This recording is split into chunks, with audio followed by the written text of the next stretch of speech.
S'approche en toute assurance avec l'esprit d'un vainqueur.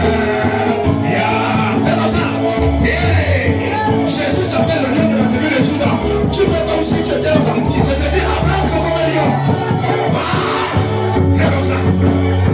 Fais comme ça. La chose, tu as vu de nager ou tu as vu d'avancer comme un lion. Je ne te vois pas. Allez, avance.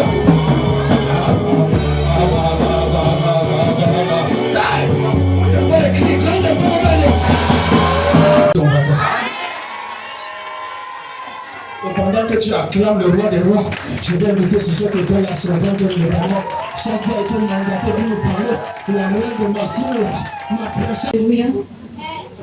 Bonjour à tous. Je suis très émerveillée de me retrouver encore ce matin devant vous. Et je rends grâce à Dieu pour le privilège qu'il m'accorde encore de me tenir au milieu de vous, pour parler de sa part. Amen. Amen. Est-ce que tu peux dire à quelqu'un que le Seigneur te bénisse? Dis à quelqu'un, tu es béni dans la présence de Dieu. Dis-lui encore le simple fait que tu entres dans la maison de Dieu, tu es déjà béni. Est-ce que tu peux acclamer pour toi?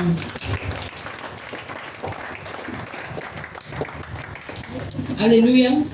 Nous venons de terminer une semaine extraordinaire. Est-ce que quelqu'un peut dire une semaine extraordinaire? Où nous avons parlé de la résurrection, de la Pâque. Amen. De la manifestation de Christ. Alléluia. Alléluia. Est-ce qu'on peut encore célébrer Jésus? Lui qui s'est livré pour nous. Lui qui a versé son sang pour nous. Lui qui s'est sacrifié pour nous. Lui qui était sans péché, mais il a pris sur lui tous nos péchés. Lui qui n'a offensé personne, mais il a pris sur lui toutes nos offenses. Est-ce qu'on peut célébrer sa majesté? Alléluia. Nous pouvons le célébrer parce que tout est accompli. Alléluia. Il est merveilleux. Amen. Bien-aimés, ce matin, nous allons partager un thème intitulé l'impact du leadership dans la vie d'un chrétien. Amen. Je reprends l'impact du leadership dans la vie d'un chrétien. Alléluia.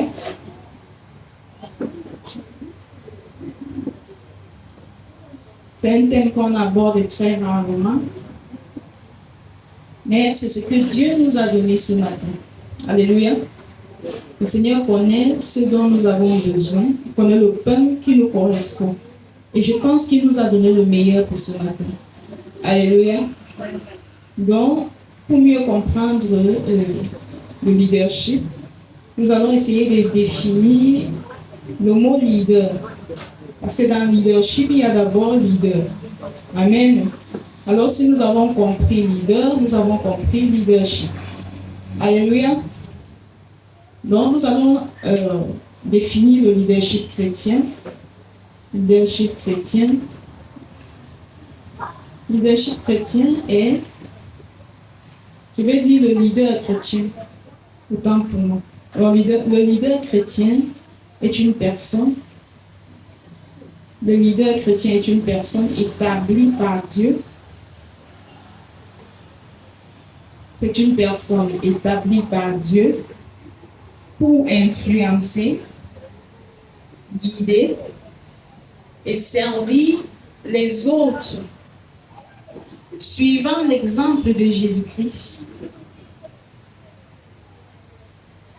tout en étant conduit par le Saint-Esprit, en vivant selon la parole de Dieu et en recherchant avant tout la gloire de Dieu et le bien des âmes. Alléluia. Je vais reprendre. Le leader chrétien est une personne établie par Dieu pour influencer, guider, servir les autres, suivant l'exemple de Jésus-Christ, tout en étant conduit par le Saint-Esprit, en vivant selon la parole de Dieu et en recherchant avant tout la gloire de Dieu et le bien des âmes. Amen. Alléluia. Donc, si nous avons compris le leader chrétien, nous avons compris le leadership. Amen. Alléluia. Donc, ce matin, nous allons parler du leadership chrétien. Parce que c'est un thème très important pour l'Église. Et c'est un thème dont l'Église doit souvent en parler, afin que les chrétiens soient équilibrés dans la parole. Amen. Et dans leur vie de foi. Donc, lorsqu'on parle d'influencer, c'est parce que le leader est tout d'abord un modèle. Alléluia. Un leader, c'est d'abord un modèle. Un modèle en parole et un modèle en action. Ça veut dire qu'un leader doit être un modèle dans son langage, dans ses enseignements. Il doit aussi être un modèle dans ses actions, dans son comportement, dans sa façon de vivre. Donc, tout ce qui concerne un leadership doit affecter ceux qui le suivent. Amen. Donc, le leadership ne se limite pas juste au niveau de la prédication. Eh bien, même la vie du leader y compte. Amen. C'est la raison pour laquelle, lorsque nous regardons dans 1 Corinthiens 11, verset 1, 1 Corinthiens 11, verset 1, la Bible déclare « Soyez mes imitateurs, comme je le suis moi-même de Christ. » Ici, c'est l'apôtre Paul qui est en train de parler au peuple de Dieu. Alléluia. Il demande au peuple de Dieu d'être ses imitateurs. D'être ses imitateurs, ceci implique qu'un leader ne se limite pas juste à prêcher, à impacter par la prédication, mais il impacte avec tout ce qu'il est. Alléluia. Ceci signifie qu'un véritable leader, c'est le peuple copie de lui ce qui est bien. Alléluia. Le peuple copie de lui sa façon d'agir, sa façon de se comporter, sa façon de se vêtir, sa façon de marcher, sa façon de... sa vie. Donc tout doit être propre. Amen. Alléluia. Il doit parler à tous les niveaux. Il doit parler à tous les niveaux. Il influence. C'est un influenceur. C'est une personne qui influence, que Dieu a établi pour influencer. Parce que Dieu ne pouvait pas se déplacer lui-même pour venir influencer. Alors il se sert d'une personne qu'il a mis à part pour influencer. Alléluia. Il se sert d'une personne qu'il a mis à part pour lui représenter. Amen. Alléluia. Donc ici on parle d'un guide. Donc un leader c'est aussi un guide. Il guide, il conduit un peuple dans la vérité, suivant l'ordre du Saint-Esprit. Il dirige. Alléluia. son travail, le travail d'un leader doit être caractérisé premièrement par l'amour. Amen.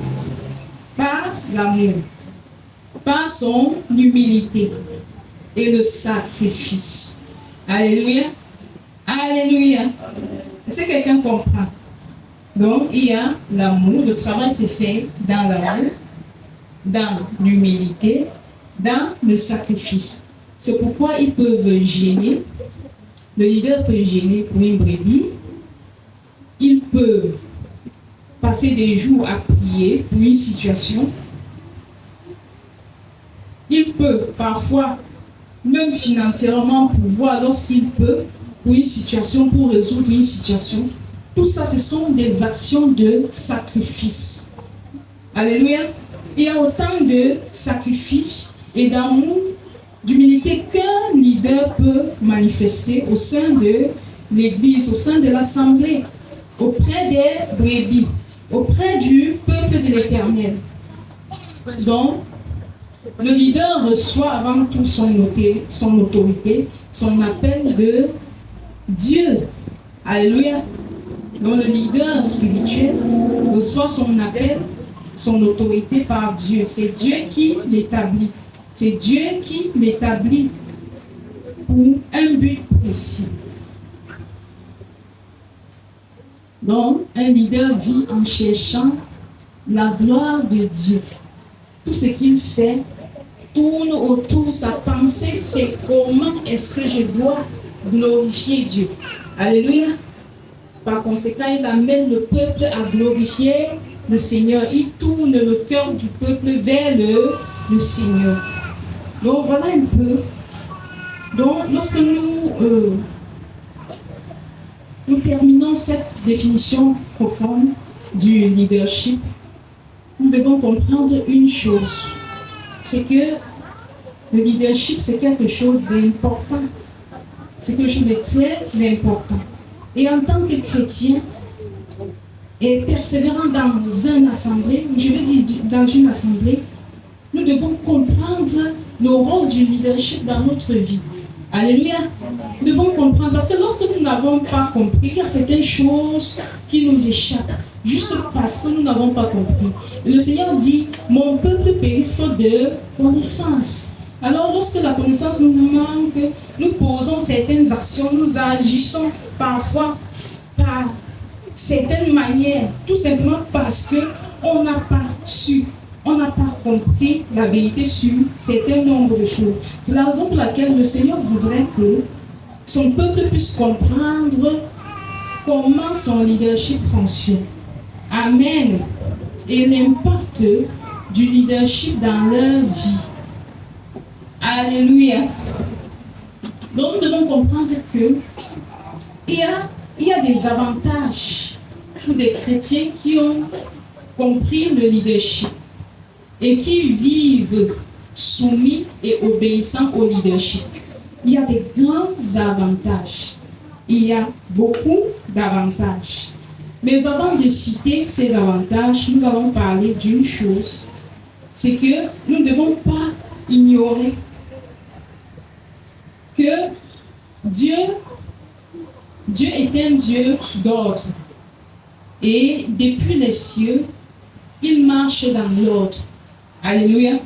Il n'y a rien qui est en désordre chez Dieu. Tout est ordonné. Tout est ordonné. Nous pouvons avoir tous l'Esprit de Dieu, mais nous n'avons pas tous le même niveau. Amen. Nous pouvons avoir tous l'Esprit de Dieu. Nous pouvons communier tous avec Dieu. Nous n'avons pas tous le même niveau. Est-ce que quelqu'un comprend ça? Alléluia. C'est pourquoi au ciel là-bas, vous allez voir, il y a des anges, il y a les archanges, il y a les chérubins, il y a. Amen. Tous n'ont pas le même grade. Est-ce que quelqu'un peut dire tous n'ont pas le même grade? Alléluia. Tous n'ont pas le même rôle. Quelqu'un peut dire tous n'ont pas le même rôle. Amen. C'est ainsi que Dieu ordonne les choses. Et de même qu'il ordonne les choses, lorsque nous descendons sur la terre, nous allons comprendre que même sur la terre, son Dieu voudrait que son Église respecte une certaine ordre.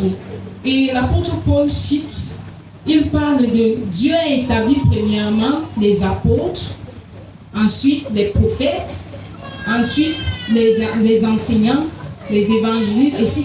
Alléluia. Donc, le Seigneur vise une certaine ordre. Et nous comprenons que dans l'église du Seigneur, l'église marche dans l'ordre. Quand nous regardons les églises conventionnelles, nous allons regarder là-bas, on va voir les prêtres, on va voir les abbés, on va voir les évêques, les archevêques, je ne connais pas trop, alléluia. Tout ça, ce sont des titres et ça vise à établir quoi? L'ordre dans l'église. Et ça fait en sorte qu'il y a un certain respect et chacun sait qui est qui. Amen. Chacun sait qui est qui. Ça va jusqu'au pape. Amen. Alléluia. Tout ceci pour dire quoi? Dieu aime l'ordre. Dieu aime l'ordre. Regardons un peu le gouvernement. Nous allons voir le président, les ministres, les secrétaires, les conseillers, ceci. Donc, tout ça, ça vise quoi? L'ordre. Vous voyez qu'une nation se fait dans l'ordre. Regardons un peu les militaires. Lorsqu'on entre chez les militaires, vous allez voir le militaire. Vous voyez l'autre, il est, je ne connais pas trop, alléluia, il est sergent. Vous voyez l'autre, il est caporal. L'autre est lieutenant. L'autre est colonel. L'autre est général. Amen. Tout ça, ça vise quoi? L'ordre. Et chez les militaires, vous voyez, dès qu'il remarque son supérieur, il s'abaisse. Alléluia. Il lui donne quoi? Le respect. Même s'il voulait s'asseoir, il donne une fois la chaise. Amen. Donc c'est automatique. Est-ce que quelqu'un comprend? Alors si dans le monde, même le monde qui est tellement imparfait, si dans le monde il y a l'ordre, alors combien de fois dans la maison de Dieu? Alléluia. Pourquoi Dieu ne voudrait pas l'ordre dans sa maison? Amen. C'est la raison pour laquelle, en tant que chrétien, même si nous avons reçu le Saint-Esprit, nous devons savoir que le Saint-Esprit, il est venu pour nous aider à véritablement comprendre l'ordre. Alléluia. À véritablement mettre les enseignements qui nous dépassaient en pratique. Alléluia. Amen. Le Saint-Esprit n'est pas venu pour nous rendre rebelles. Alléluia. Pour nous rendre tellement inflexibles, tellement indépendants. Je veux dire, tellement, non, c'est pas ce que le Saint-Esprit est venu. Pour nous rendre des personnes qui vivent dans un certain libertinage, qui font ce qu'ils veulent, ils font comme ils veulent, parce que je vais aller parler avec Dieu directement, je vais aller faire ceci. Non, ce n'est pas ça. Les choses de Dieu ne se font pas comme ça. De la Genèse jusqu'à l'Apocalypse, lisez la Bible, tout se fait dans l'ordre. Tout se fait dans l'ordre. De génération en génération, Dieu se choisit des personnes qu'il établit devant un certain nombre de personnes. Alléluia. Et ceci n'a jamais changé. Ceci ne changera jamais jusqu'à ce que le monde finisse. Ceci ne changera pas. C'est comme ça, c'est un principe spirituel. C'est un principe spirituel. Et connaissant cela, nous, en tant qu'enfants de Dieu, nous devons nous plier derrière ce principe. Parce que derrière ce principe, il y a aussi des grandes choses qui nous attendent. Il y a des grandes choses qui nous attendent. Alors, c'est la raison pour laquelle Dieu te dira, voici tes parents spirituels. Il y a beaucoup d'églises dans la ville de Douala. Il y a beaucoup d'églises au sein du Cameroun. Dans différentes régions, il y a des églises, il y a des leaders. Alors, Dieu te dit, voici tes parents. Amen. Dieu ne te le dit pas en vain. Alléluia. Dieu ne te dit pas en vain. Il te fait des signes et des signes pour te montrer que ceux-ci sont tes parents. C'est ceux-là que moi j'ai choisi pour toi. Ce sont les leaders que j'ai choisis pour toi. Alors Dieu fait beaucoup de signes pour que nous, en tant que chrétiens, nous puissions connaître qui sont nos leaders, qui sont nos dirigeants spirituels. Amen. Lorsqu'une personne n'a pas posé cela, vous voyez, ça sera un chrétien. Le dimanche ici, il est à Mabanda. L'autre dimanche, il est à Ndokoti. L'autre dimanche, il est à Yassa. Après, il retourne à leur baba. Donc, il passe le temps à errer. Pourquoi? Parce qu'il n'a pas de berger. Alléluia. Il n'a pas de leader. Il n'a personne qui peut lui dire, ta marche n'est pas bonne, assieds-toi. Alléluia. Il ne veut pas. Il ne veut pas être dirigé. Il ne veut pas être orienté. Il veut être indépendant. Il veut faire ce qui le plaît. Il veut faire comme ça le plaît. Il veut vivre comme ça le plaît. Il ne veut dépendre de personne. Alléluia. Est-ce que quelqu'un peut dire le libertinage? Dis le libertinage. C'est ainsi que plusieurs brebis sont comme égarées. S'il entend que telle personne s'est fixée là-bas, il rassemble beaucoup de gens, il court. Quand il arrive, il fait un mois, il se rend compte qu'il n'a pas ce qu'il veut. Il entend encore qu'un autre est venu, il court. C'est comme ça.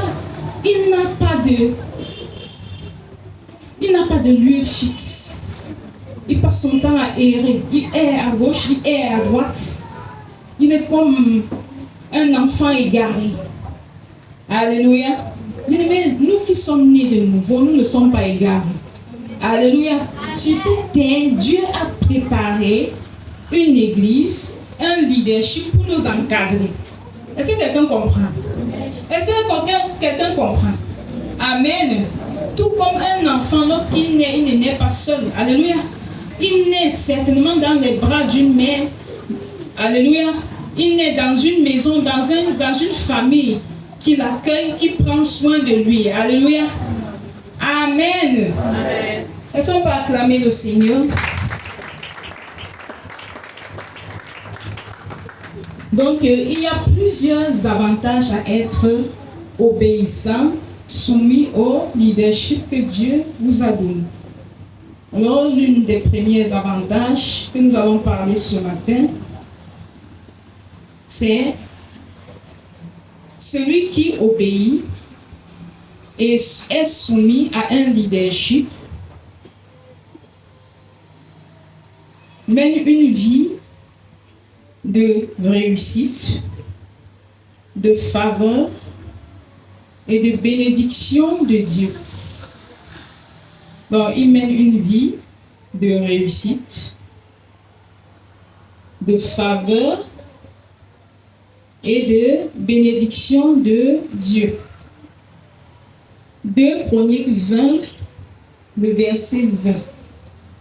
2 Chroniques 20, le verset 20. Nous allons ouvrir nos Bibles.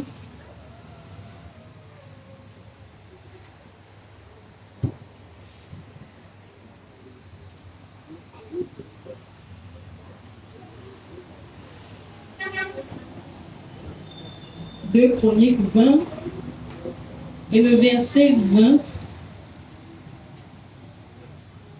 que je vais lire. Le lendemain, il se mit en marche le grand matin pour le désert de Tokyo. À leur départ, Josaphat se présenta et dit: écoutez-moi, Juda et habitants de Jérusalem, confiez-vous en l'Éternel, votre Dieu, et vous serez affermis. Confiez-vous en ses prophètes et vous réussirez. Amen. Alléluia. Alléluia. Bien-aimés, confiez-vous en l'Éternel, vous serez comment? Affermis. Alléluia. Celui qui se confie à l'Éternel, au fur et à mesure qu'il met sa foi en l'Éternel, devient progressivement solide. Amen. Il devient progressivement solide, inébranlable. Alléluia. Le Seigneur personnellement l'a fermé.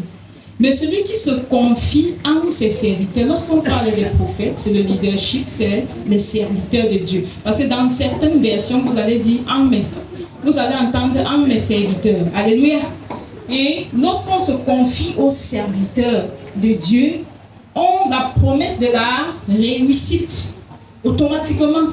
Ceci signifie que si tu persévères, si tu as donné ta vie à Christ et que tu es centré rien que sur Dieu et que tu n'as pas besoin d'être conduit, d'être piloté par un leader, alléluia, de faire confiance aussi à un leader, tu auras du mal à réussir. Alléluia. Les deux vont de pair. Amen. Le Seigneur a confié la réussite au leadership. Pourquoi? Pour donner la valeur à leur appel. Est-ce que quelqu'un peut comprendre ça? Pour donner un sens à leur travail. Alléluia. Et Dieu est très jaloux des leaders qui s'est choisis et qui sont méprisés, qui sont rejetés, qui sont humiliés. Amen. Oui, Dieu est très jaloux. Il appelle ce genre de personnes des rebelles. Alléluia. Alléluia. Amen. Donc, nous devons comprendre. Confiez-vous à l'Éternel, vous réussirez, vous serez affermis. Confiez-vous en mes serviteurs, les prophètes, et vous réussirez. Voilà, la Bible est claire à cela. Nous allons ouvrir nos Bibles dans 1 roi 15, versets 9 à 13. Ça, c'est le cas d'Asa.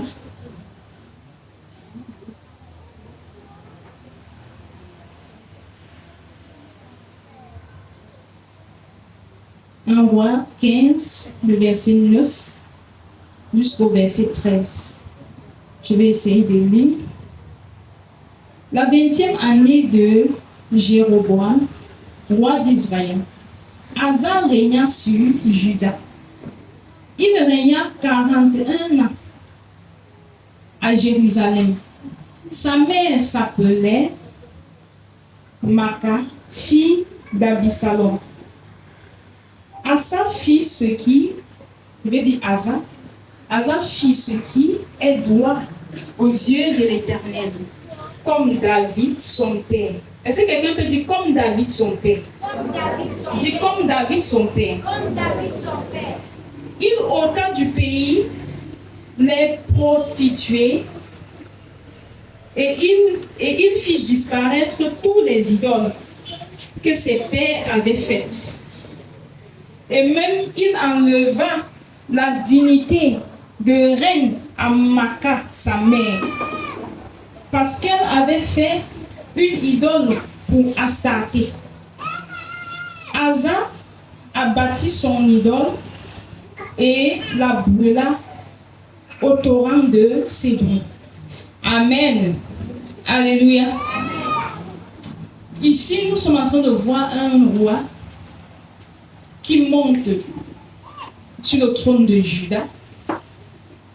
Et ce roi, la Bible dit qu'il agit, il marche comme suivant le modèle du roi David. Amen.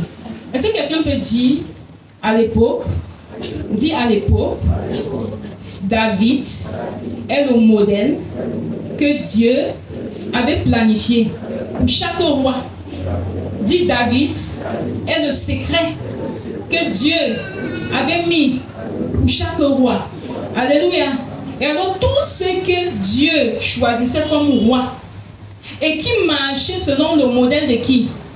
Du roi David.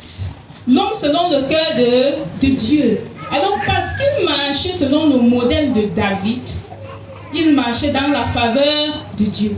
Il marchait dans la grâce de Dieu. Il marchait dans le succès, dans la réussite. Le Seigneur était avec eux. Parce que Dieu leur considérait comme des personnes soumises. Comme des personnes soumises, il veut dire des personnes obéissantes. Alléluia. Parce que ce sont des personnes qui tenaient compte de ce que Dieu veut et de ce que Dieu aime. Alors ils ont compris que Dieu aimait David et Dieu a apprécié le roi David. Alléluia. Alors, lorsqu'ils montaient sur leur trône, sur leur bénédiction, ils allaient consulter pour savoir comment David marchait et ce qu'il faisait pour plaire à Dieu. Alléluia. Et l'une des choses que le roi David faisait, c'est qu'il détestait quoi? Les idoles. C'est pourquoi nous voyons le roi Asa, il a détruit les idoles. Le roi Asa est allé même jusqu'à rejeté, retiré le titre de reine à sa propre maman qui lui a mis au monde. Parce que sa propre maman ne comprenait pas les principes de Dieu. Alléluia. Sa propre maman ne comprenait pas le principe de Dieu. Alors il est allé jusqu'à retirer le titre. Pourquoi? Parce que Hazar ne voulait pas que sa mère amène la souillure au palais. Alléluia. Sa maman ne devait pas amener la souillure. Amen. Bien-aimé, le Seigneur est en train de te parler ce matin. Quel est ton modèle? Quel est le modèle qu'il t'a donné? Jusqu'où toi tu suis ce modèle? Jusqu'où tu mets en pratique les choses que ce modèle qu'il a choisi pour toi te donne? Alléluia. Te montre jusqu'à quel niveau est-ce que tu suis. Le roi Asa, il a fait, il y a des rois qui sont montés, ils ont fait. Le trône, c'est une bénédiction. Alléluia. Le trône représente une bénédiction que Dieu peut donner à un chrétien. Alléluia. Mais maintenant, le problème n'est pas d'obtenir la bénédiction, mais de garder. Alléluia. Il y a des rois, réalisez la Bible, qui sont montés, ils ont fait 3 ans seulement. Et la Bible déclare que ces rois-là n'ont pas plu à l'Éternel. Ils n'ont pas marché selon David, selon le roi David. Amen. Et c'est la raison pour laquelle Dieu a accourté leur jour. La Bible montre comment il a fait des longues années, 41 ans au pouvoir. Pourquoi? Parce que celui-ci cherchait la volonté de Dieu tous les jours. Et la volonté de Dieu était cachée derrière ce que le roi David avait fait. Il suffisait qu'il copie ce que le roi David fait et Dieu était avec lui. La grâce, la faveur de Dieu marchait avec lui. Alléluia. Alléluia. Qui a besoin de la grâce de Dieu ce matin? Certainement tout le monde a besoin de la grâce de Dieu. Si on demande qui veut la faveur de Dieu, tout le monde encore lève le doigt, lève la main. Amen. Mais Dieu est en train de nous parler de comment est-ce que nous pouvons obtenir sa grâce et sa faveur. Alléluia. Dieu est en train de nous parler. Parce qu'aujourd'hui, l'église de Dieu est devenue tellement rebelle, tellement difficile, tellement dispersée. On a l'impression que tout le monde est chef. Tout le monde, c'est tout le monde qui mène la loi. C'est tout le monde qui est fort. C'est tout le nom. Ce n'est pas ça la vie de foi. Ce n'est pas ça la vie de foi. Ce n'est pas ce que le Saint-Esprit nous enseigne. Alléluia. Ce n'est pas ce que le Saint-Esprit nous enseigne. Ceux qui marchent profondément avec le Saint-Esprit, le Seigneur leur donne la boussole. Alléluia. Le Seigneur leur montre le chemin. Le Seigneur leur dit, mon fils, ma fille, voilà, fais comme ça, fais ceci. Écoute ce qu'ils disent. Amen. Amen. Est-ce que quelqu'un peut dire, on n'est pas leader au hasard? Dis, on n'est pas leader au hasard. Amen. C'est Dieu qui établit. C'est la chose de Dieu. Est-ce que quelqu'un peut dire, c'est la chose de Dieu? C'est la chose de Dieu. Ton leader ne peut pas être contre le péché, mais toi tu es incarné du péché. Contre l'idolâtrie, mais toi tu pratiques les crânes, tu pratiques ceci, tu pratiques tout ce qui est souillure. Contre l'abomination, mais toi tu es assis dedans. Et tu dis non, je veux la faveur, je veux la grâce de Dieu. Et tu te plains, non, je ne suis pas, je ne suis... Non. Le Seigneur nous interpelle à nous examiner. À nous examiner. Il est exigeant envers ses leaders. Et il est aussi exigeant envers ceux qui suivent. Alléluia. Est-ce qu'on va acclamer encore le Seigneur ce matin?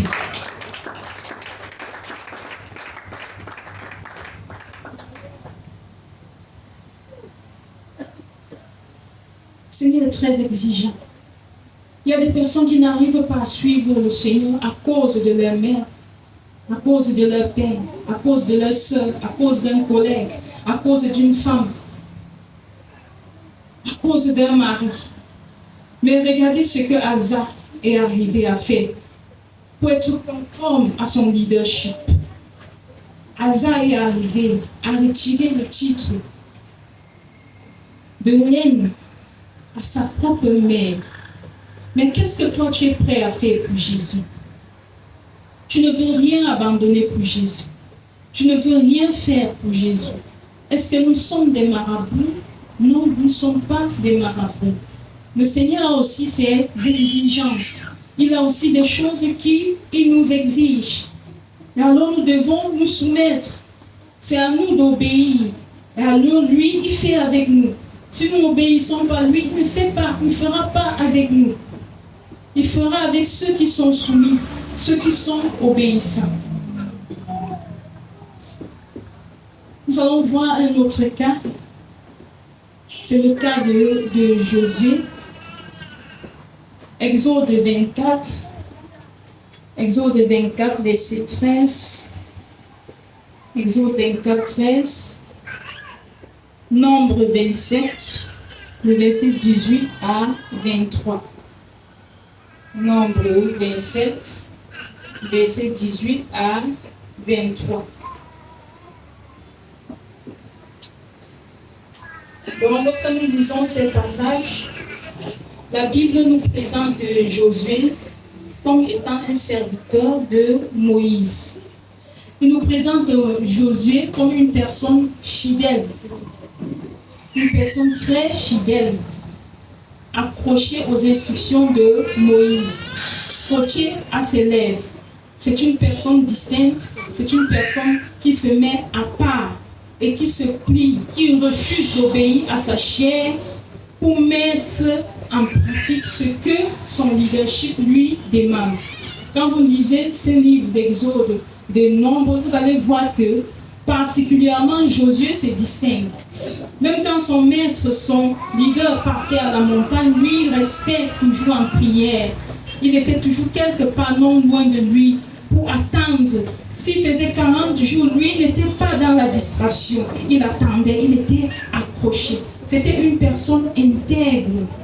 Et alors, vu cette profonde intégrité, confiance qu'il faisait à son leadership, alors, je ne sais pas si lui savait ce qu'il attendait lorsqu'il faisait cela.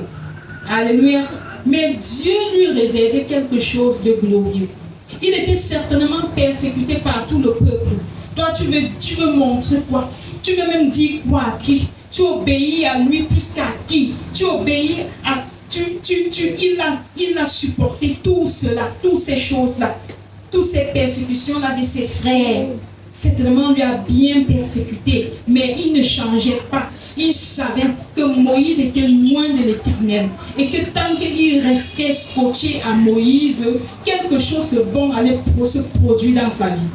Alléluia. Alléluia. Bien-aimés, soyons des Josué de notre génération. Alléluia. Soyons des Josué.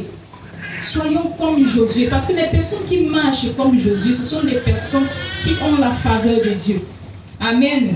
Nous allons voir que durant toute la marche au désert, plusieurs de la génération de Josué sont passés, sont morts. Alléluia. Mais Josué est parmi les quelques qui sont entrés à Canaan. Alléluia. Josué, en étant obéissant, en étant soumis, il a pu entrer à Canaan. Est-ce que quelqu'un peut dire, nous sommes bénis lorsque nous obéissons, lorsque nous sommes soumis au leadership établi par Dieu. Alléluia. Moïse, je vais dire, Josué, Dieu n'a pas arrêté seulement le fait de l'entraîner jusqu'à Canaan. Dieu lui a donné l'héritage de Moïse. Alléluia. Dieu lui a donné l'héritage de Moïse. Il est quitté de serviteur à leader. Alléluia. Elles sont pas acclamées Jésus-Christ. Dit derrière l'obéissance pour Dieu, il y a une grande bénédiction. Il y a une grande grâce qui nous attend. Alléluia. Oui, il y a une grande grâce. Il y a une grande bénédiction. Le Seigneur est en train de nous parler. Il est en train de parler dans nos cœurs ce matin. Où est-ce que tu en es avec ton leadership? Comment est-ce que tu leur vois? Comment est-ce que tu leur trouves? Quel est ton comportement, ton attitude? Le Seigneur nous parle ce matin. Quelle est ton attitude par rapport à ce que Dieu a établi pour te guider, pour te conduire? Quelle est ton attitude? Lui, c'est un Dieu de principe, il regarde cela. Ça ne dit rien, mais Dieu, ça lui dit quelque chose. Alléluia. Ça dit beaucoup de choses à Dieu. Parce que en évoluant avec cet enseignement, nous allons comprendre. Nous allons comprendre beaucoup de choses. Ça dit beaucoup de choses à Dieu, le leadership qu'il a établi. Beaucoup. Que le Saint-Esprit nous ouvre les yeux pour que nous comprenions ces choses, ces profondeurs. Amen. Nous allons voir deux autres cas très délicats. Des cas très exceptionnels. Nous allons prendre le premier cas. Le cas d'Isaac. Le cas d'Isaac. C'est dans l'obéissance, c'est dans la soumission que Isaac va vivre sa vie sur la terre dans la faveur, la grâce, la bénédiction, l'obéissance. Et lorsque nous regardons Isaac, nous nous demandons vraiment quel genre d'enfant était Isaac, quel genre de fils était Isaac. Quand nous prenons l'histoire d'Isaac, premièrement, Abraham, en tant que père d'Isaac, Abraham était le père d'Isaac, mais nous devons aussi savoir en tant qu'Église que Abraham était aussi le père spirituel d'Isaac. Alléluia. Parce que Abraham se lève dans un monde où il y a l'idolâtrie partout. Alléluia. Et pour la première fois, il entend le Seigneur qui l'appelle. Alléluia. Et qui lui fait sortir de la maison de son père. Donc celui qui a instruit la parole de Dieu à Isaac, c'est qui? C'est Abraham. Amen. Donc il est non seulement son père dans la chair, il est son père spirituel. Alléluia. Alors lorsque nous lisons la vie d'Isaac, Isaac n'avait pas de secret. Il n'y avait pas de secret entre Isaac et son père. Alléluia. Il n'y avait pas de secret. Il n'y avait pas de zone d'ombre. Isaac n'était pas le genre d'enfant qui dit non, ça c'est ma vie privée. Alléluia. Ça c'est ma vie privée. Mon père n'entre pas là-bas. Mon père spirituel n'entre pas là-bas.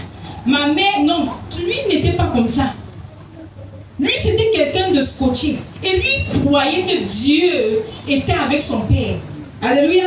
Et que ce que son père lui disait, c'est Dieu qui était en train de lui parler. Il n'avait pas besoin d'aller gêner pour chercher quand son père lui parlait déjà.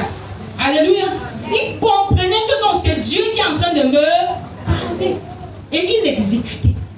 Première obéissance coûteuse d'Isaac, c'est que Isaac va se laisser entraîner par son père pour aller être égorgé. Alléluia. Aujourd'hui, combien de fils spirituels peuvent faire ça? Peuvent obéir ainsi? Combien de filles? Combien peuvent aujourd'hui, non, tu communies avec Dieu? Tu ne peux pas parler, tu ne peux sauver personne. Aujourd'hui, les fils et les filles spirituelles appellent leur mère spirituelle, leur père spirituel, leur leadership, les gens, les hommes. Je ne peux pas faire les choses à cause du fait que c'est les hommes. Alléluia. C'est comme ça qu'on appelle, on traite le leadership, les hommes, les gens. On ne voit pas. Vous dites les hommes, les gens, mais vous coupez Dieu. Alléluia. Les hommes de Dieu. Les hommes établis par Dieu. Les femmes de Dieu. Vous coupez ça, vous jetez. Parce que vous pouvez communier. Qui t'a appris à communier? Les hommes de Dieu. Maintenant, aujourd'hui, ils ne peuvent pas te parler parce que tu connais communier. Est-ce qu'on peut acclamer le Saint-Esprit?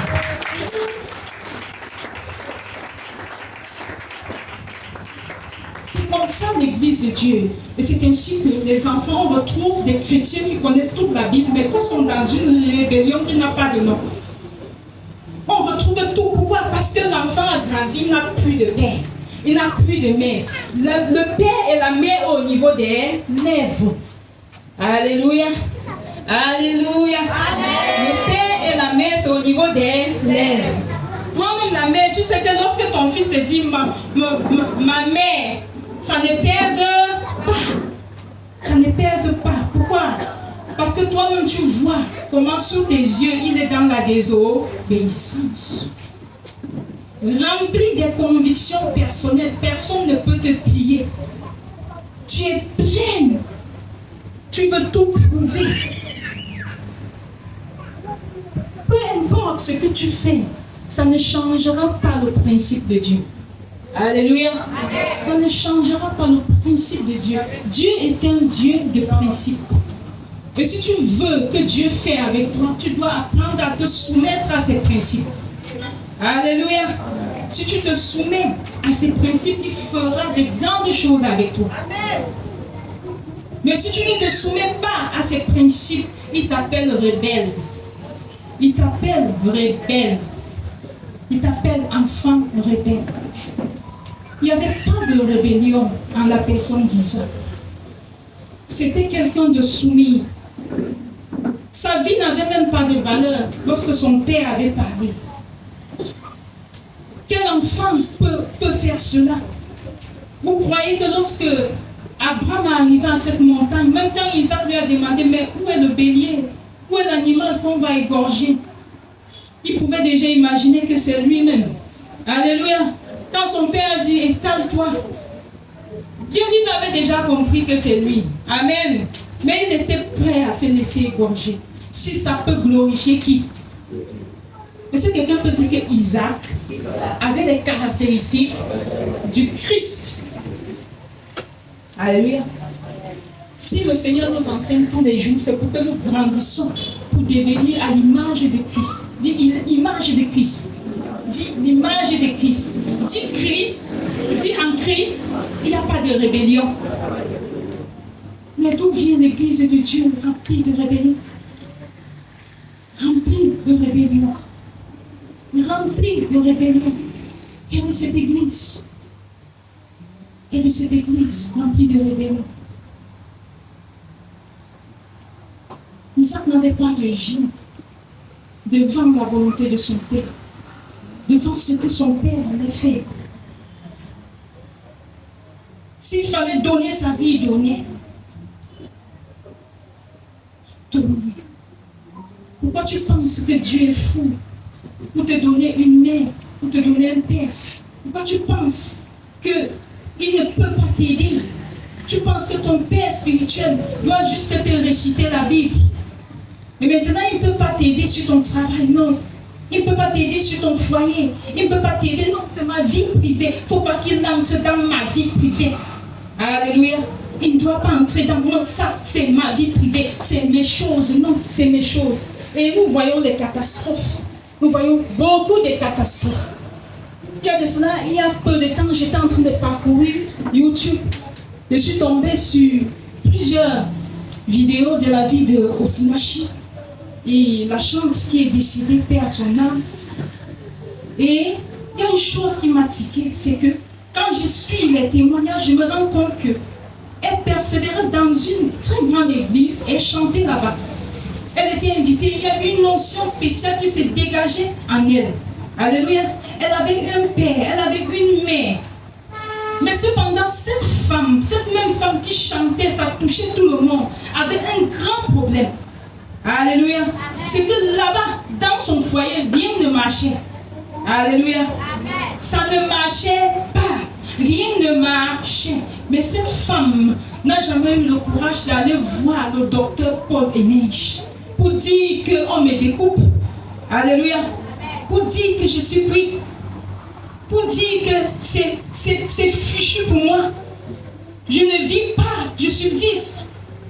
Cette femme n'avait jamais eu le courage d'aller parler ici. Mais pourtant elle souffrait, pourtant elle crevait. Elle rendait ministère, elle faisait les choses. Pourquoi tu penses que ça c'est ta vie privée? Et que tu ne peux pas te confier à quelqu'un que Dieu a établi pour t'aider? Alléluia. Je suis très sûre que si elle était venue pleurer et parler, expliquer pas à pas ce qu'elle endure, certainement une solution devait être sortie. Alléluia. On pouvait l'aider. On pouvait l'aider parce que le Saint-Esprit est puissant. Alléluia. Et peut-être qu'elle ne se sera pas retrouvée décidée aujourd'hui. Alléluia. Bien-aimés, nous devons faire très attention. Nous devons faire très attention. Surtout lorsque nous vibrons, nous recevons les révélations, nous ceci, nous cela.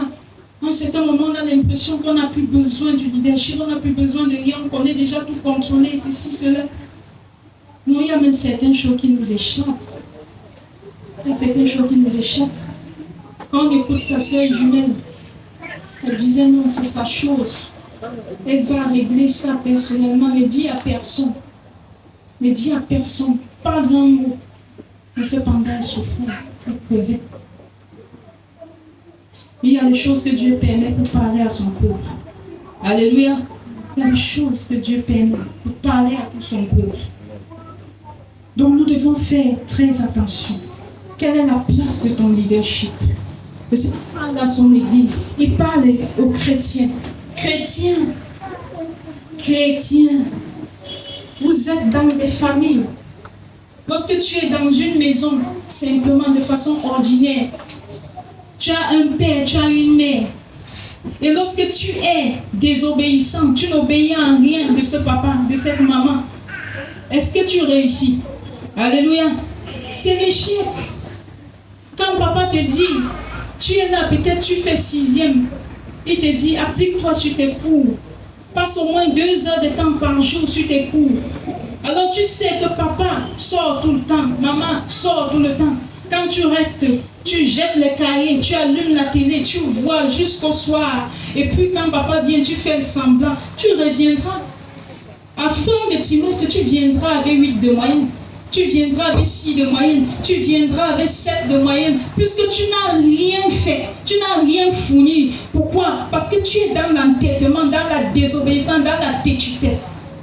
Quand tes parents te disent, laisse ceci, ne vois plus ceci, ne fais plus ceci, vous croyez que ton père va arrêter de travailler parce qu'il doit rester à la maison pour te surveiller, yeux dans les yeux, pour que tu ne touches pas ceci, pour que tu ne te... Non, c'est à toi, l'enfant, de prendre conscience de certains nombre de choses. C'est toi, à toi de dire, qu'est-ce que je veux de ma vie? Alors si je ne fréquente pas, je serai un vaurien. Si je ne fréquente pas, je n'ai pas d'avenir. Alors, qu'est-ce que papa a dit? Fais tes travaux, repose-toi, lève-toi. Tu peux visionner 1 heure au trop. Prends tes cahiers, révise 3 heures. L'enfant qui fait ça, il est dans la réussite, je vous le dis en vérité. Pourquoi? Parce qu'il a respecté le calendrier de ce que papa, maman a dit. Mais regardez, la plupart d'enfants qui sont dans l'échec, c'est la désobéissance. Je vous le dis en vérité, c'est la désobéissance. Les beaux jours, la puberté dérange parfois certains enfants. Mais au fur et à mesure que tu grandis, tu vas atteindre 20 ans, tu vas atteindre 21 ans, 25 ans. Tu vas retrouver les docteurs devant toi qui ont 25 ans. Alléluia. Mais toi, tu es là, tu es encore en 3e, en train de transpirer. Tu vas retrouver les personnes qui viendront t'enseigner, qui ont 23 ans. Et tu vas te demander si vous êtes sur la même planète. Alléluia. Parce que tout se dit ici-bas. De même que la nature nous enseigne, c'est comme ça aussi dans la maison de Dieu. Alléluia. C'est comme ça aussi dans la maison de Dieu. Si vous n'êtes pas appliqué à ce que Dieu donne, il n'y aura pas de récolte.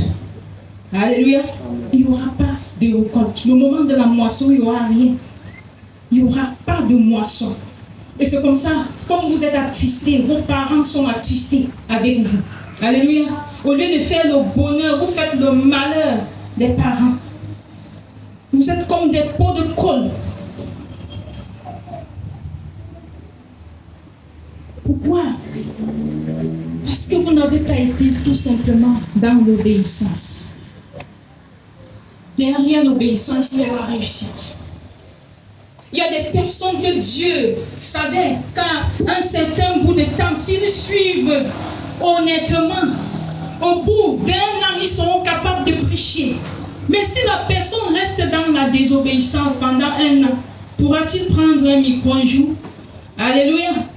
C'est un exemple banal parmi tant d'autres. C'est ça l'église de Dieu.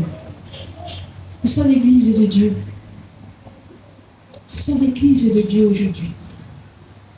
Nous devons revenir au principe. Dieu est un Dieu de principe. Il est un Dieu d'ordre. Il n'a pas changé. La Genèse, alors, il n'a pas changé sa façon de faire. Même comme il t'a donné le Saint-Esprit, il n'a pas changé. Si tu ne marches pas selon ces principes, tu n'auras pas la récolte. Tu n'auras pas la faveur. C'est à toi de t'aligner C'est à toi de t'aller. Seigneur t'a placé où? Il t'a positionné où?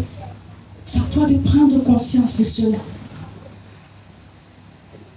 Nous devons prendre conscience de ces choses. Bien-aimé, Isaac ne s'est pas arrêté là. Ne s'est pas arrêté là. Il n'y avait pas de vie privée chez lui. Quand Isaac grandit, il atteint l'âge de maturité, où il peut dire non, je suis déjà grand. Je peux prendre mes décisions. Je peux faire ce que je veux. Alors, son père lui-même voit que non, il a grandi. Et que c'est le moment pour lui d'avoir une femme. Alléluia. Même à ce moment-là, Isaac n'a pas montré une attitude de rébellion. Alléluia. Parce que Dieu avait mis dans le cœur de son père. Et son père savait dans quelle famille, à cette époque-là, là où on peut trouver une jeune fille qui correspond au style de sang, au style de branche, au style de personne qu'il est. Alléluia. Amen. Son père connaissait. Son père connaissait cela. Parce que c'était un homme de l'esprit. Alors, le moment venu, il a envoyé et indiqué son serviteur, là où il ira, dans la famille où il ira, trouver la femme qui correspond à son fils. Amen. Parce qu'il ne pouvait pas jeter son fils comme ça, sachant que lui, il est préparé à hériter des choses impérissables. Il fallait que lui soit bien accompagné. Alléluia. Alors, le mariage était très important pour lui. C'est vous qui croyez que le mariage, je prends celui qui me plaît, je prends ce qui frappe, je prends ce qui ne frappe pas, je prends ceci, je fais non. Celui qui se marie mal a détruit toute sa vie. Alléluia. Tout commence par le mariage. Si tu rates ton mariage, tu as raté ta vie. Est-ce que quelqu'un comprend? Donc le mariage est une chose très très importante. Alors chacun doit se rassurer d'être bien marié. Alléluia. Est-ce qu'on peut acclamer Jésus? Pour ceux qui vont bientôt bien se marier ici. Vous ne poussez pas les cris de joie pour ce que Dieu a fait. Alléluia. Et c'est ainsi que Dieu va diriger Abraham, son leader, qui allait dans cette famille-là, cueillir la plus belle des fleurs. Alléluia. Et la Bible dit que Rebecca était belle de figure. Alléluia. Elle était belle. D'abord, elle avait la beauté. Et comme ça ne suffisait pas, elle était belle dans le cœur. Alléluia. Donc, Rebecca d'abord, parce qu'elle était belle. Pourquoi? Quand le serviteur arrive, regardez l'accueil que Rebecca offre au serviteur. Alléluia. Elle prend soin de lui, elle l'entretient, elle lui donne à boire. Tout ça, ça montre que Rebecca n'était pas une tigresse. Alléluia. Ce n'était pas une lionne. Hey, quand un frère vient, tu sors tes griffes. Et le même frère court. Oh, pardon, papa, pardon. C'est quoi comme ça? La soeur me rappelle tous les cauchemars que j'ai eus dans ma vie. Pardon. Voilà ce que les sœurs font aujourd'hui. Alléluia. Amen. Alléluia. Amen. Elles ne sont pas acclamées pour les frères.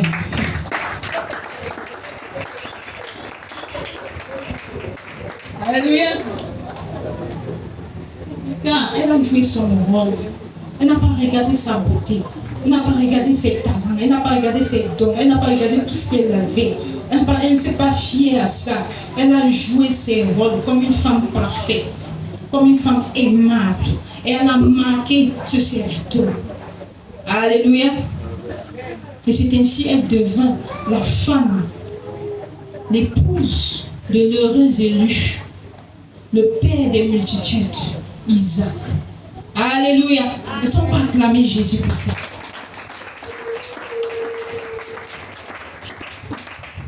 Regardons les enfants d'Isaac.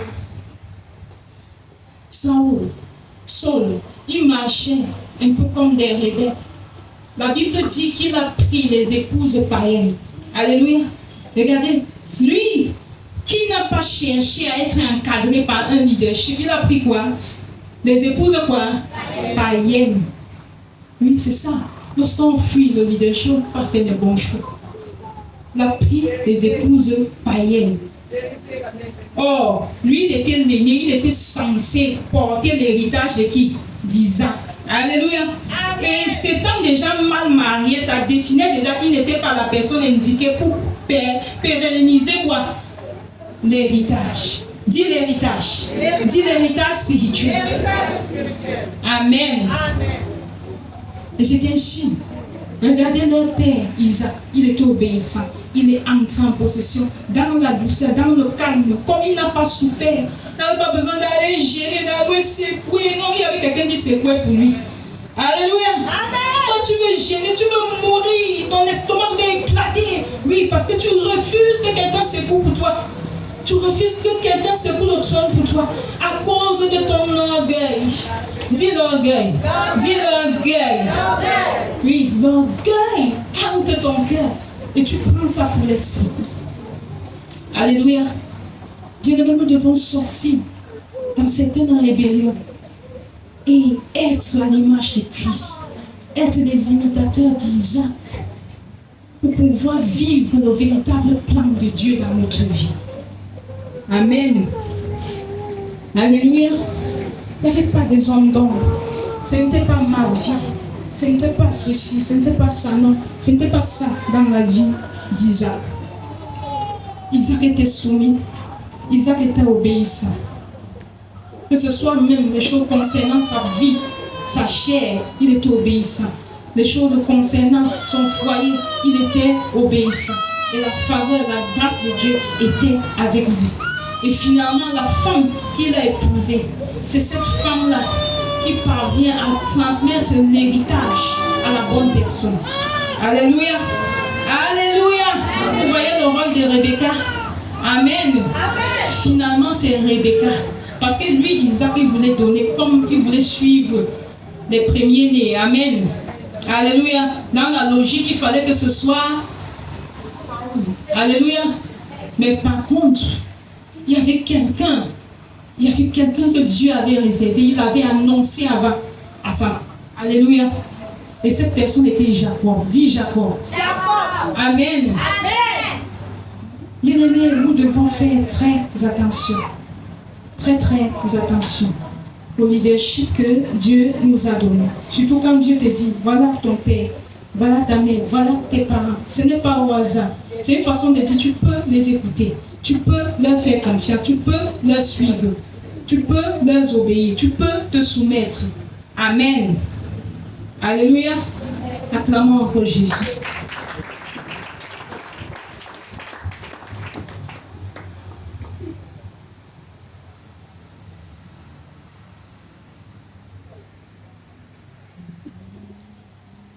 Alléluia.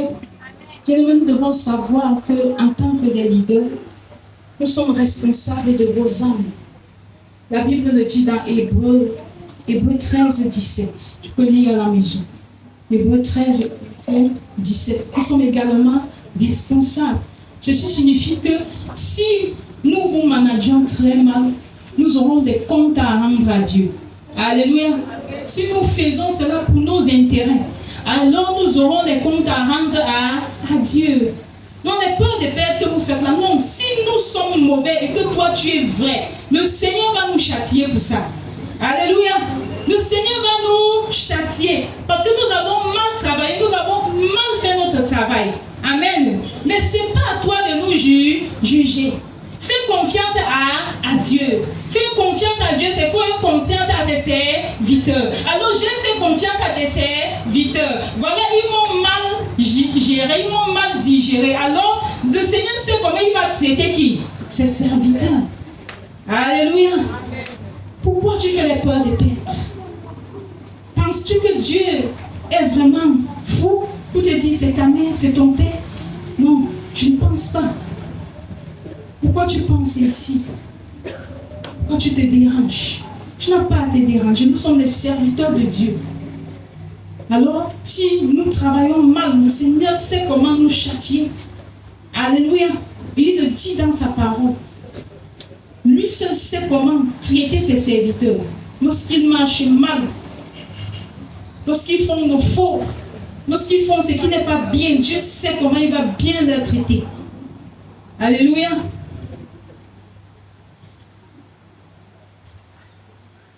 Bien-aimés, en marchant dans l'obéissance, dans la soumission, Isaac a vécu une vie merveilleuse, une vie pleine de faveur de Dieu. Nous allons voir un dernier cas ce matin. En ce qui concerne ce thème, nous sommes juste à l'introduction. C'est un thème très profond que par le Saint-Esprit nous allons bien élaborer. Nous allons voir le cas d'une personne spéciale, le cas de Ruth. Le cas de Ruth, c'est aussi une personne spéciale. Nous allons prendre Ruth 1, verset 16. Ruth 1, verset 16. Ruth 2, verset 3. Ruth 2, verset 12. Ruth 3, verset 11. Ruth 4, verset 13. Je reprends. Ruth 1, verset 16. Ruth 2, verset 3. Ruth 2, verset 12. Ruth 3, verset 11. Ruth 4, verset 13.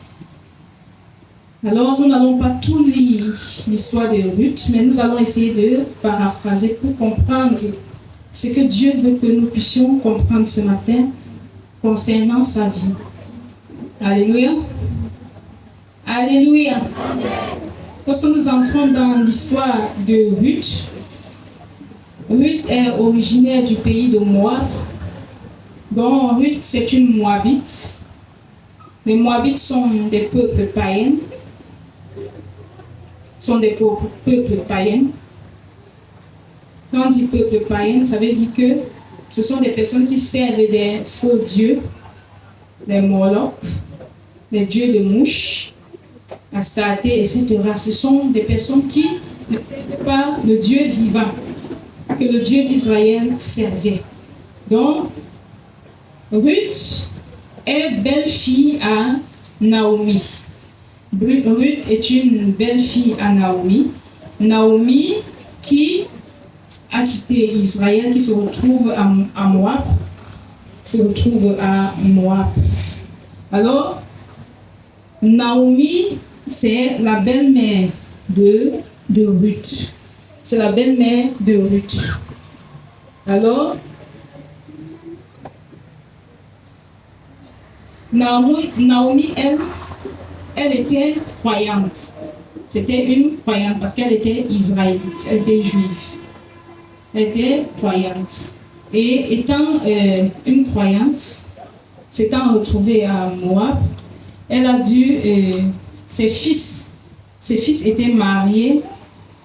L'un était marié à Ruth et l'autre à Orpa. Et c'est ainsi qu'ils vivaient leur vie. Alors, tout d'un coup, Naomi va perdre ses deux fils, son mari, et elle était veuve, et elle a aussi perdu ses deux fils. Alors, ayant subi ce choc, ce désastre, Ruth et Orpa, c'étaient des filles païennes. C'était des filles venant de Moab.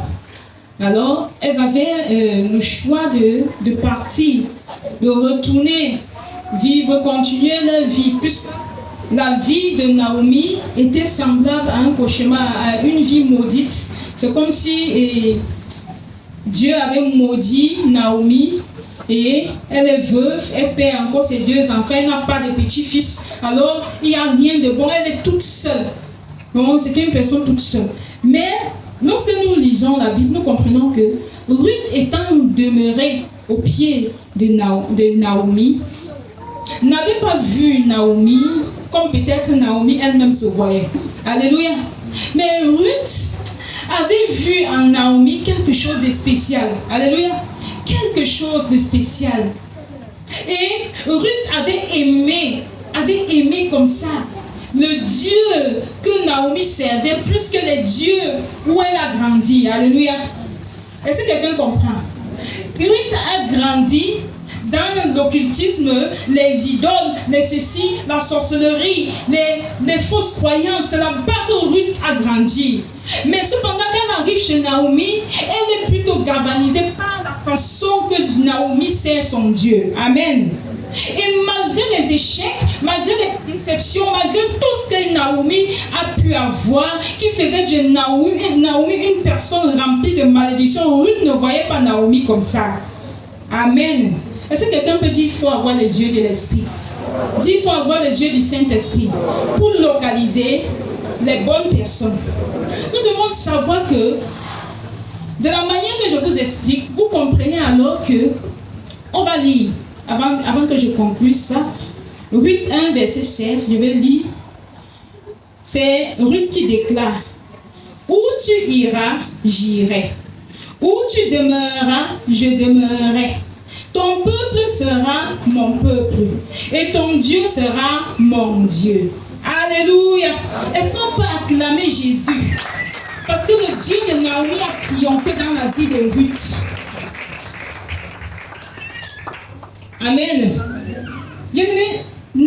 Ruth a connu les dieux Moloch, les dieux horribles, les dieux bizarres. Mais quand elle arrive chez Naomi, elle se rend compte que Naomi sert le Dieu véritable. Alléluia. Et alors, elle décide de demeurer avec Naomi. Alors nous pouvons conclure que Naomi est la belle-mère de Ruth et aussi la mère spirituelle de Ruth. Est-ce que quelqu'un peut comprendre ça? Est-ce que quelqu'un peut acclamer Jésus pour cela?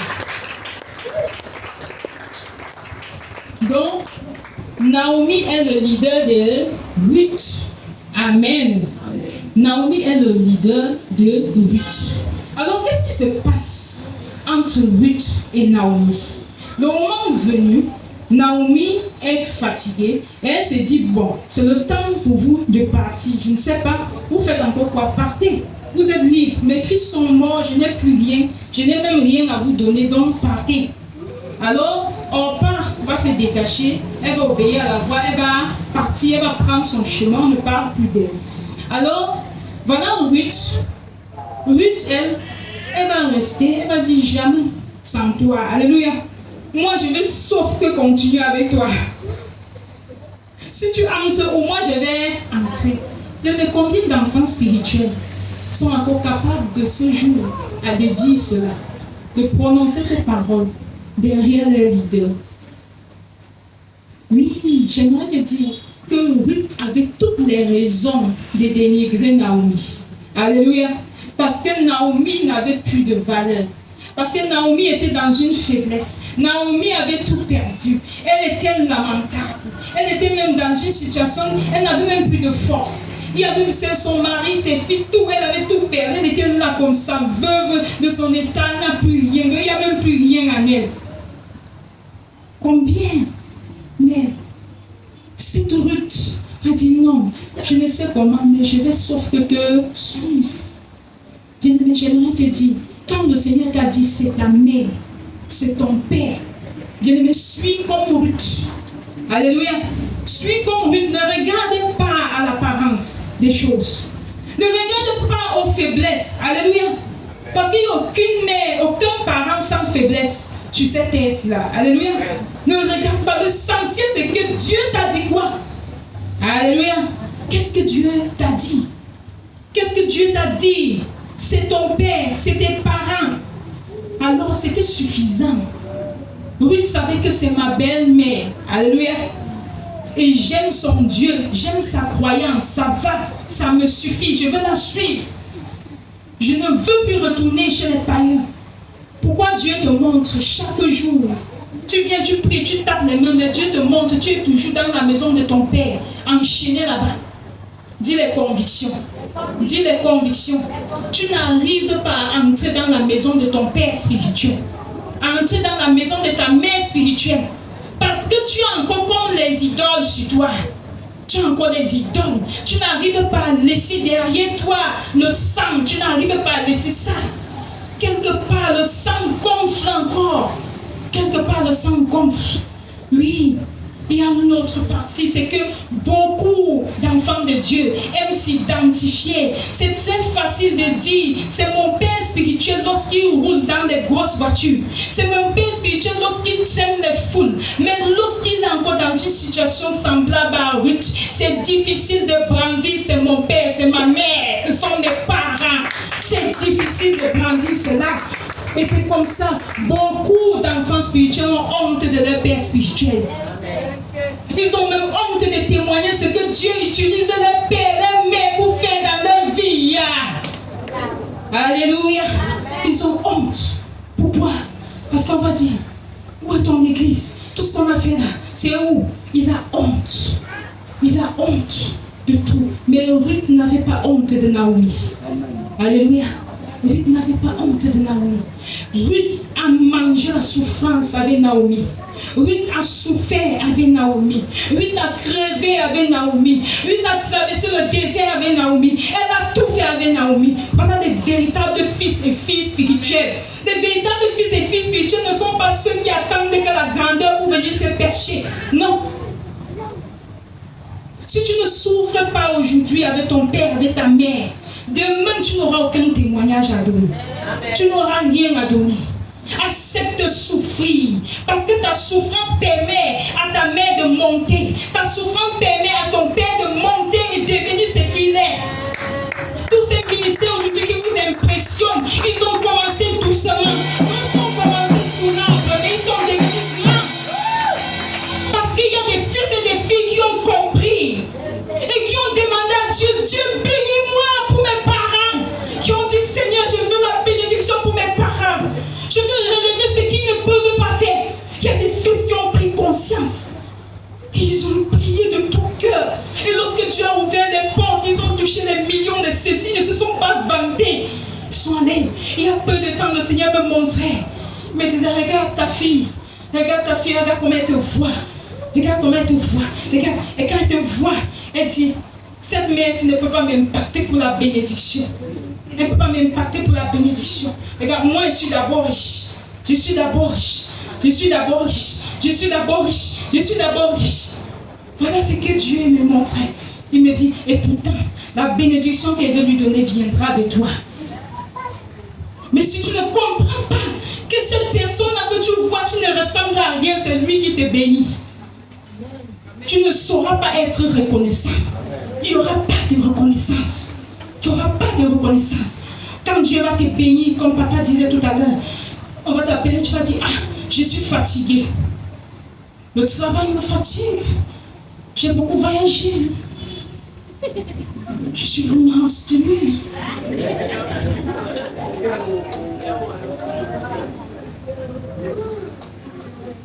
C'est ça. Et c'est comme ça qu'on voit. C'est les mêmes qui vont se moquer. Pourquoi? Parce qu'il ne comprend même pas ce qui s'est passé dans sa vie. Il ne comprend même pas ce que Dieu a fait. Vous croyez que votre leadership va laisser la parole pour encore aller faire des affaires? Alléluia. Non.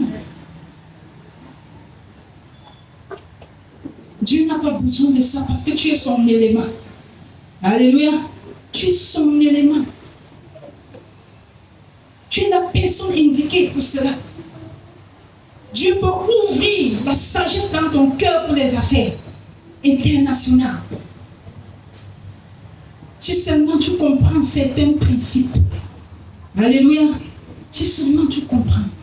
Dieu est capable d'ouvrir. Dieu est capable de faire. Alors tu ne seras pas dans l'orgueil. Parce que tu ne mépriseras jamais la main qui t'a béni. Alléluia. Tu ne mépriseras jamais. Le peuple de Dieu demande la faveur, demande la grâce, demande ceci. C'est pas ça qui manque à Dieu. C'est pas ça qui manque à Dieu. Ça ne manque même pas à Dieu. Mais c'est que Dieu regarde les cœurs. Dieu regarde les cœurs. C'est mauvais. Les cœurs sont mauvais. Le Ruth était un modèle dans la foi. Ruth, tout comme Isaac, n'avait pas des hommes d'ombre. Non, c'est ma vie privée. Elle n'avait pas de vie privée devant Naomi. Elle n'avait pas de vie privée. Elle croyait totalement en Naomi. Elle faisait, elle exécutait ce que Naomi lui disait. Et quand Naomi lui parlait, elle voyait que c'est Dieu qui lui parle. Alléluia. Et marchant ainsi, elle est entrée dans la gloire. Alléluia. Elle est entrée dans la gloire. Elle est entrée dans les grandes bénédictions. Quand vous lisez la Bible, vous allez voir que Naomi, est-ce que nous pouvons lire? Est-ce que nous pouvons prendre?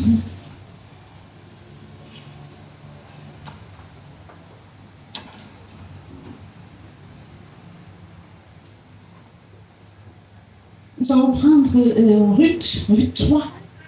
Ruth 3, verset 1 à 5. Ruth 3, le verset 1 à 5.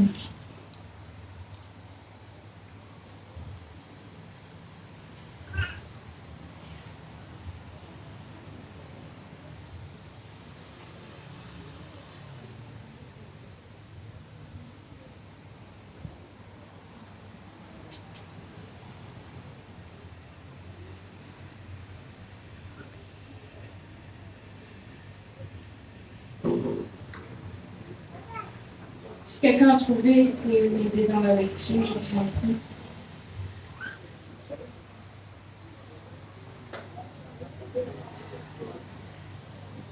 Ruth 3, le verset 1 à 5.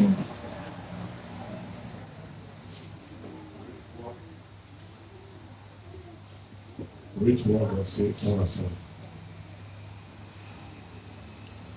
Naomi, sa belle-mère, lui dit, ma fille, je voudrais assurer ton repos afin que tu puisses heureuse. Amen. Ma fille, je voudrais assurer ton repos. Alléluia. Et si quelqu'un peut dire une mère est celle qui pense à l'avenir de ses enfants. Alléluia. Dis c'est la moindre chose. Dis c'est la moindre des choses. Une véritable mère, un véritable père pense à l'avenir. Mais que sera cet enfant qui m'a suivi? Alléluia. Alors Naomi en elle réfléchissait. Je suis déjà vieille. Alors un jour je peux m'en aller. Mais cependant elle, c'est encore une jeune fille. Alléluia. Elle n'a pas eu d'enfant, elle n'a rien eu. Qu'est-ce que je peux lui donner de bon? Amen. Alors elle réfléchissait pour Ruth. Elle réfléchissait au bonheur. Et elle ne voulait pas donner n'importe quoi à Ruth. Elle ne voulait pas donner n'importe quoi à Ruth. Elle voulait donner quelque chose de bien à Ruth. Est-ce qu'on peut continuer la lecture? Et maintenant, Boaz, avec les servants que tu as été, n'est-il pas votre parent? Voici, il doit planer cette nuit les anges qui sont dans l'air. Amen. Alléluia. N'est-il pas notre parent? Oui, parce qu'il y avait une loi en Israël. Et vous allez voir que Naomi n'est pas retournée dans sa famille à elle. Quand Naomi retournait dans sa belle famille. Alléluia. Et Boaz, c'est sa parenté. Donc c'est un frère à son mari, à son défunt mari. Alléluia. Et elle savait que, n'ayant pas laissé de descendance, il fallait. Donc voilà la piste qu'il fallait. Voilà la piste qui pouvait lui donner une descendance. Parce que ça va dans la tradition. Alléluia. Ça va dans la tradition juive. Amen. Donc forcément là-bas, Ruth doit trouver quelqu'un. Alléluia. Donc elle retourne dans sa belle famille avec sa belle fille. Elle retourne là-bas. Maintenant, il faut que Ruth tombe entre les mains de la bonne personne. Parce que dans sa belle famille, il y avait beaucoup de frères. Amen. Il y avait beaucoup de frères. Mais il ne fallait pas que Ruth pas épouser n'importe qui. Ruth devait épouser quelqu'un de la parenté de son défunt mari, mais une personne de bien, une personne de généreux, une personne qui pouvait assurer un avenir paisible à qui? À Ruth. Il ne devait pas épouser n'importe qui. C'était ça la pensée. Donc Naomi était en train de méditer par rapport à ça. C'était une méditation profonde pour elle. Et elle sentait au plus profond de son cœur qu'elle avait quelque chose à donner de précieux à Ruth qui l'a suivi. Amen. Bien-aimé, il y a une bénédiction que Dieu réserve entre les mains de tes parents spirituels. Alléluia. Une seule bénédiction que tu ne peux obtenir que par l'obéissance. Dis par l'obéissance. Dis par la soumission. Amen. Alors, ce n'est que par l'obéissance et la soumission que Ruth pouvait entrer. Quand elle arrive là-bas, on ne pouvait pas tout lire. La première des choses, elle commence à glaner. Quand elle glane, elle part glaner. Elle glane avec un bon cœur. Elle se fait d'abord remarquer par sa façon de travailler. Est-ce que quelqu'un peut dire Ruth était serviable? Dis Ruth était serviable. Amen. Dis Ruth était généreuse. Elle avait un bon cœur. Oui, si Ruth n'était pas une personne de bien, elle ne pouvait pas être obéissante. Amen. Je vais dire, je ne vais pas glaner, pardon. Je fais quoi, pardon. Je suis encore jeune, mais ceci, c'est vrai. N'importe qui peut me voir, pardon. Alléluia. Mais Ruth était travailleuse. Est-ce qu'on peut continuer la lecture? Lave-toi et oins-toi, lui remets tes habits et descends dans l'air. Alléluia. Alléluia. Dis la mère spirituelle va t'aider à te laver, va t'aider à te purifier, va t'aider à te parfumer, va te préparer pour le résolu, va te préparer pour le fameux Boaz. Elles sont pas acclamées Jésus.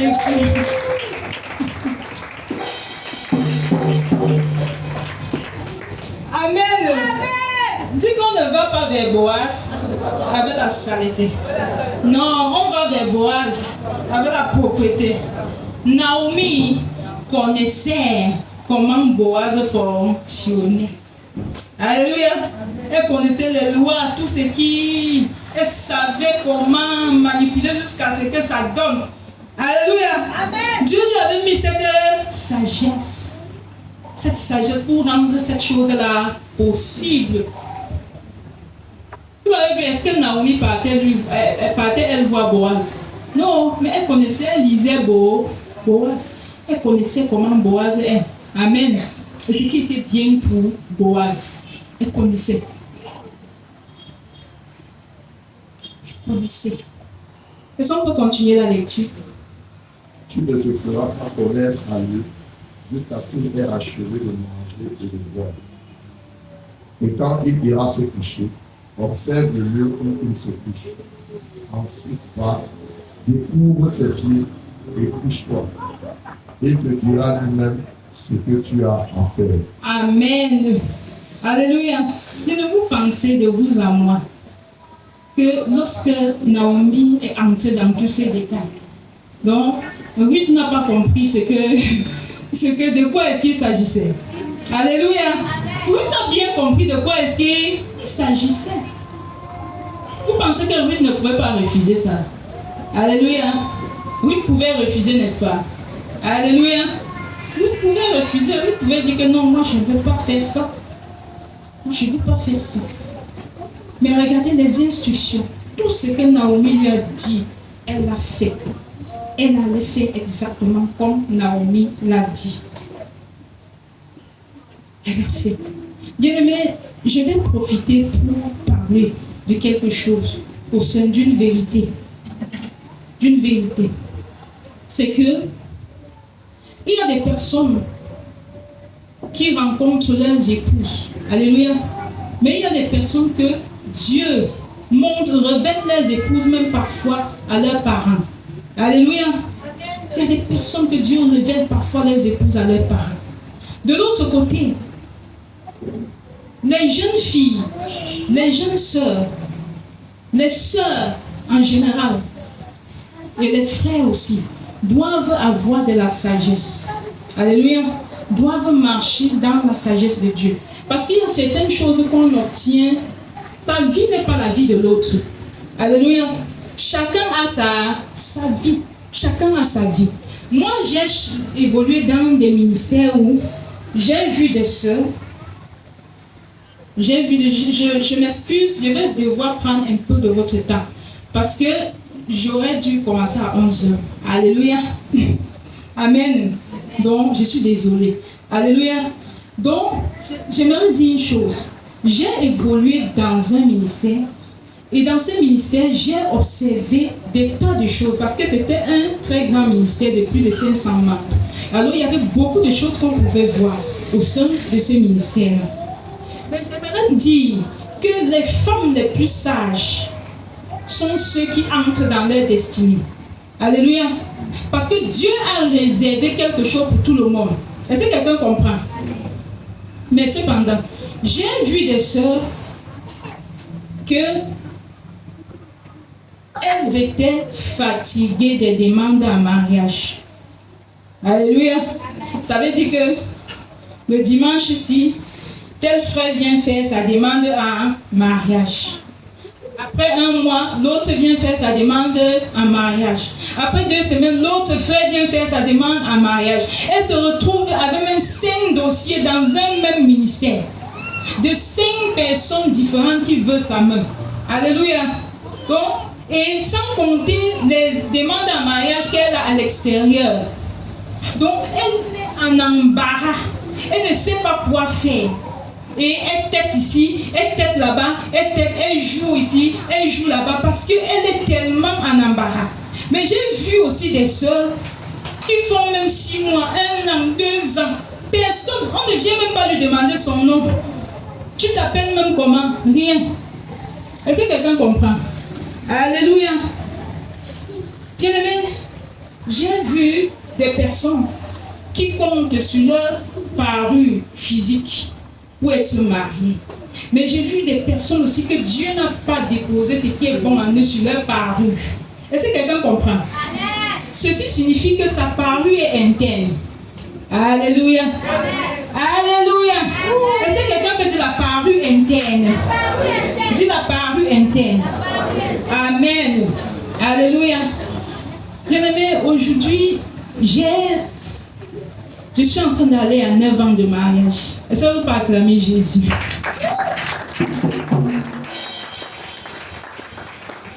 Amen. Je suis en train d'aller à 9 ans de mariage. Je vous le dis en vérité, ce n'est pas beaucoup. Alléluia. Ce n'est pas beaucoup, mais c'est quand même quelque chose. Parce qu'il y a des personnes qui n'ont pas pu faire 1 an de mariage. Vous convenez avec moi, n'est-ce pas? Ce n'est pas beaucoup, mais c'est quand même. Et durant 9 ans de mariage, il y a des choses aussi que j'ai dû voir. Alléluia. Il y a certaines expériences que j'ai aussi eues. Mais j'aimerais vous dire quelque chose sous l'aide de mon époux, s'il me permet. Alléluia. Aujourd'hui, je peux le dire. Mais c'était autrefois un secret entre Dieu et moi. Alléluia. Bien-aimé, lorsque Dieu m'avait promis le mariage, il m'avait dit, quand ton mari viendra, ne te comporte pas comme les filles de 18 ans. Alléluia. Est-ce que quelqu'un peut dire les filles de 18 ans? Les filles de 18 ans. Il m'avait dit, ne te comporte pas comme les filles de 18 ans. Il y a des sœurs qui ne sont pas entrées dans leur bénédiction par manque de sagesse. Alléluia. Je vous le dis bien, ça choque, mais c'est une vérité. Beaucoup de sœurs ne sont pas entrées dans leur bénédiction par manque de sagesse. Et d'autres sont pas entrées dans leur bénédiction. Pourquoi? Parce qu'elle voit à côté, l'autre a 5 demandes, 10 demandes, elle veut se comporter comme l'autre là. Bien aimé, vous n'avez pas les mêmes grâces. Dis à quelqu'un, vous n'avez pas les mêmes grâces. Il y a des personnes qui ont une seule grâce. Et depuis que la grâce est passée comme ça, crois-moi, quand tu as rejeté la grâce là, tu vas prier, tu vas gêner, tu vas déchirer même tes habits, tu vas marcher nu. Tu avais encore une grâce. Tu avais une grâce. Quand c'est venu, tu as aussi fait comment? T'aider. Alléluia. Tu n'as pas fait comme Ruth. Tu ne t'es pas comportée comme Ruth. Tu as été une femme insensée. J'ai vu des personnes venir nous voir et nous dire comment ils sont allés vers nos filles et comment est-ce qu'on les a rejetées. Et non seulement la personne a seulement sorti les griffes, seulement pour... Donc, si bien que quand il est en train de parler, il est encore en train de revivre les scènes de la personne. C'est comme un cauchemar. Alléluia. j'aimerais vous dire, il y a des frères, il y a des hommes que parfois, il est prêt. Si c'est pour celle-là, même si c'est 10 ans, il va attendre. Alléluia. Je peux le dire en vérité. Donc il est prêt que tourne lui-même 10 ans, il va attendre. Mais il y a des personnes que Dieu sait que c'est en étant ensemble que la personne va te découvrir. Et la personne connaîtra que tu es la meilleure des femmes. Est-ce que quelqu'un comprend? La personne connaîtra que tu es la meilleure des femmes. Parce que lui, il a mis ta part à l'intérieur. Et hélas, moi j'ai vu des personnes qui se sont amusées comme ça et qui sont arrivées aujourd'hui à 50 ans, à 40 ans. Peut-être sont venus dans le Seigneur. Mais pas de mariage, pas de ceci, pas de cela. À cause de quoi? Des fausses convictions. Des fausses convictions. Elles n'ont pas su garder leur bénédiction. Elles n'ont pas su protéger leur bénédiction. J'aimerais dire à mes filles, à mes fils, d'être prêts.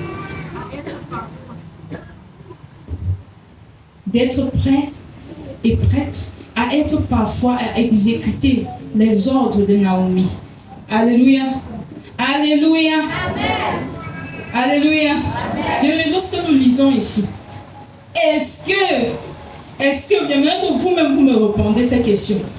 Est-ce qu'en lisant ces textes, il est permis à une mère spirituelle ou à une mère de voir ce qui est bien pour son enfant? Alléluia. Est-ce qu'on va alors acclamer Jésus?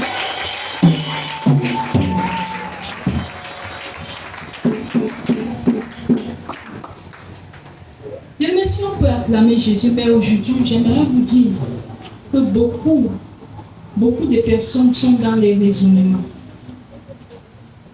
Mais le Seigneur appelle ça l'incrédulité. Le Seigneur appelle ça de l'orgueil. Le Seigneur appelle ça de l'orgueil. Ruth n'a pas marché dans l'incrédulité. Ruth n'avait pas de vie privée devant son leader. Ruth croyait que c'est Dieu qui parlait. Tout comme Isaac croyait que c'est Dieu qui parlait. Et c'est ainsi que Naomi a poussé petit à petit Ruth dans les bras de Boaz. Et c'est ainsi que Ruth, aujourd'hui, elle est de la génération de Jésus. Alléluia. Elle est de la lignée de Jésus. Parce qu'elle donna un fils à Boaz. Et vous voyez, si Ruth avait rejeté sa mère, avait rejeté, inconsidéré les paroles de sa mère, elle devait perdre ce que Dieu voulait faire au travers d'elle. Et elle pouvait se dire, non, j'avais peut-être mal fait de la suivre, patati, patata. Mais c'est qu'il y avait une seule bénédiction qui l'attendait. Et c'était son mariage avec Boaz. Alléluia. Bien-aimé, il y a quelque chose qui t'attend. Dieu a préparé quelque chose pour toi. Lorsque tu suis un leadership, tu réussis. C'est une promesse de Dieu. Et Dieu est un Dieu de principe. Et lorsque tu suis un leadership, tu écoutes, tu mets en pratique ce qu'il te dit, le Seigneur pense que toi, tu es un enfant obéissant. Alléluia. Le Seigneur pense que toi, tu es une fille obéissante. Alors, j'aimerais dire une chose, c'est que quand le Seigneur m'avait parlé, moi j'avais dit à Dieu, Seigneur, je ne sais pas, je ne connais pas, mais donne-moi la sagesse. Amen. Donne-moi la sagesse. Donne-moi la sagesse pour ce qui arrive. Moi, je ne connais même pas ce que tu es en train de me demander. Mais seulement, donne-moi la sagesse. Je ne sais pas ce que tu veux dire, une fille de 18 ans. Ne fais pas comme une fille de 18 ans. Je ne sais pas ce que ça signifie, mais donne-moi de comprendre ce que ça signifie. Alors, ce sont des prières que je faisais. Quand le moment est arrivé, le Saint-Esprit, à chaque fois que j'allais rencontrer, nous avions un rendez-vous, une sortie. C'est comme ça que le Saint-Esprit mettait au-dedans de moi de parler peu. Alléluia. Et de beaucoup écouter. Amen. La femme sage parle peu. et écoute beaucoup. Alléluia. Et j'entendais comme une voix qui me disait, tout ce que tu sortiras de ta bouche, remue cela même 7 fois. Et juge que c'est logique avant de sortir. Ne dis pas une parole insensée. Et je dis cela pour la gloire de Dieu aujourd'hui. Amen.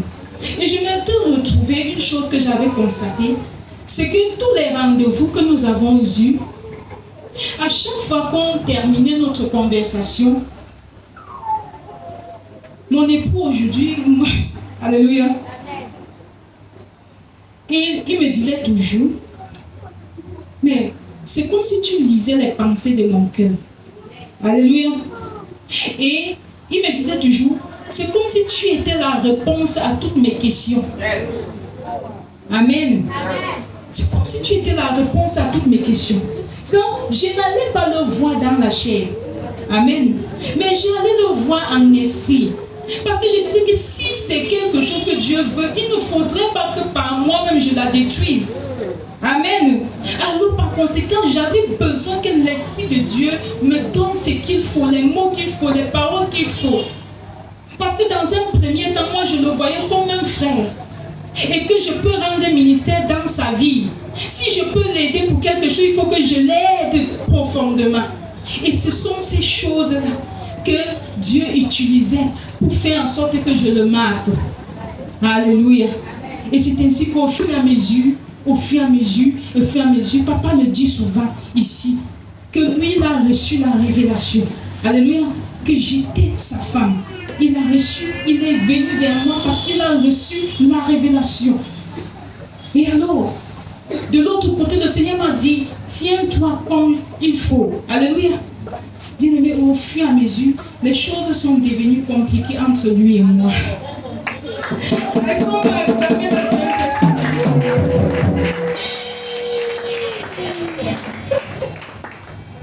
Donc, je vais arrêter là ce matin.